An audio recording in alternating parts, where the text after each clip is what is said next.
হৃদয়কে ভাবনার আবেগের সঙ্গে সমন্বিত না করতে পারলে কোনো কাজে সাফল্য আসে না। এই দুইয়ের সমন্বয়ের মাধ্যমে অভীষ্ট লক্ষ্যে পৌঁছানো সম্ভব। আজ রবীন্দ্র ভবনে একটি আলোচনা সভায় অংশ নিয়ে এই কথা বলেছেন রাজ্যের মুখ্যমন্ত্রী ডক্টর মানিক সাহা।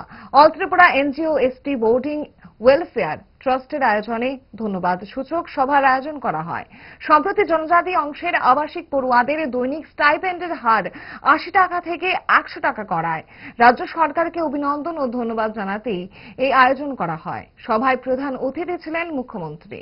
বিশেষ অতিথি হিসেবে উপস্থিত ছিলেন রাজ্যের জনজাতি কল্যাণ মন্ত্রী বিকাশ দেববর্মা, ছিলেন জনজাতি কল্যাণ অধিকর্তা শুভাশিস দাস সহ দপ্তরের অন্যান্য উচ্চপদস্থ আধিকারিকরা।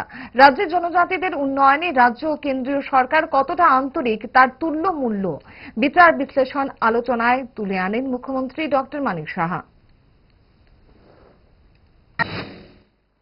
ইমোশন ছাড়া কোনো অবস্থায় কাজ হয় না, আর ইমোশন এবং হার্ট এই দুটোর সাথে কিন্তু একসাথে আমাদের মিলতে হবে। আদারওয়াইজ খালি সব কটাই মনে হবে যে আমরা করার আছে করছি, কিন্তু there is no, you won't get any feelings. যেটা সবসময় আমি দেখি আমাদের মাননীয় honourable minister tribal welfare department এবং অন্যান্য দপ্তরের শ্রী বিকাশ দেববর্মার মাধ্যমে,